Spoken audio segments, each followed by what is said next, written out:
Gawa tayo ng mga idol. Laki ng mga patatas, oh. Mhm. Gawa tayo ng french fries. Para kain-kainin, mga idol. Balat muna tayo yung patatas. Yan, gagawa tayo ng french fries, mga idol. Dahil linggo ngayon, pahinga muna tayo at gagawa ng french fries. Ngayon lang kami nagpahinga, mga idol, sa simula umpisa ng trabaho namin dito. Itong linggo lang na to talaga umabsent kami. Yan. Kasi parang na rin, yung sobrang na sa katawan ba, yung pagod.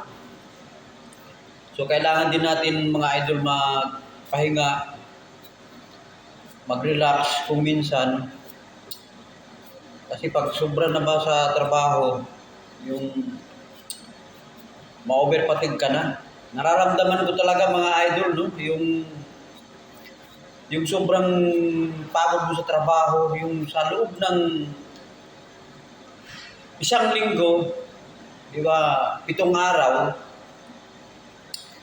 wala talaga kaming pahinga. So, tinatrabaho namin yun.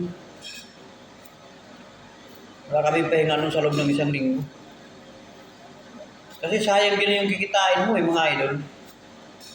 Biro mo, sa isang linggo, ano ba, sa Sabado linggo, yung linggo na lang, palagay natin na linggo, mga idol, kikita ka ng, kung sa atin, sa piso sa atin, kikita ka ng palagay mo na mga 2.5, isang araw mo, 2.5. So, nakakapaghinayang. Diba, nakakapaghinayang.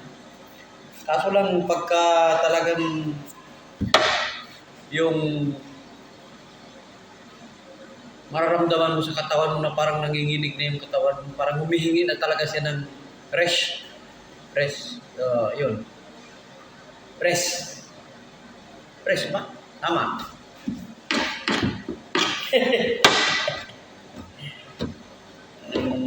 Humihingi na ng pahinga, mga idol, ganyan. Baga, yung katawan mo umaatras na, parang pagod na. So, kailangan natin bigyan ng pahinga.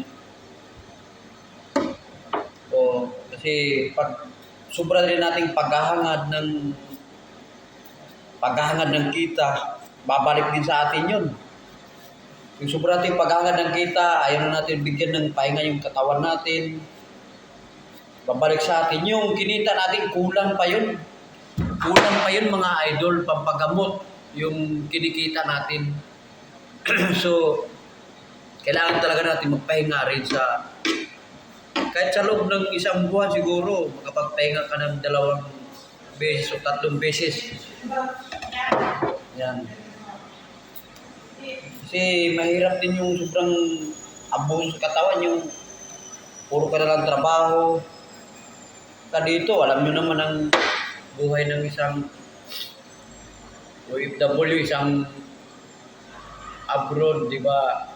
Ikaw lahat, magluluto ka ng pagkain mo. Katulad ngayon, gagawa ako ng kakainin namin. Pero nakapagluto na ako kanina ng ulam namin. Ito naman, parang pinaka-snack lang namin. So, maglalaba ka, sa'yo lahat. So, kailangan ko rin talaga magpahinga. So, shout out pala sa lahat ng mga OFW dyan. Sa lahat ng mga OFW, shout out sa inyong lahat. Itong tandaan nyo, ang pera, kayang kitain yan hanggat buhay ka. Ang mahalaga, huwag mong abusuhin ang sarili mo.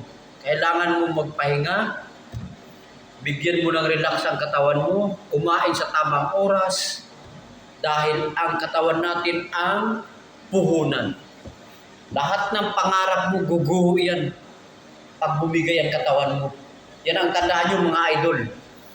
Yung mga OFW dyan na todo kayon para lang sa pamilya.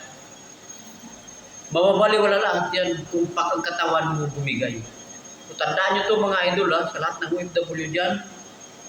Lalo ako, ano ko talaga yan, ramdam ko sa ngayon. Talagang ang katawan natin kailangan ng pahinga, relax. Pahinga ng maayos. Basta ganun. So, shout out sa lahat ng mga OFW sa buong mundo. I love you.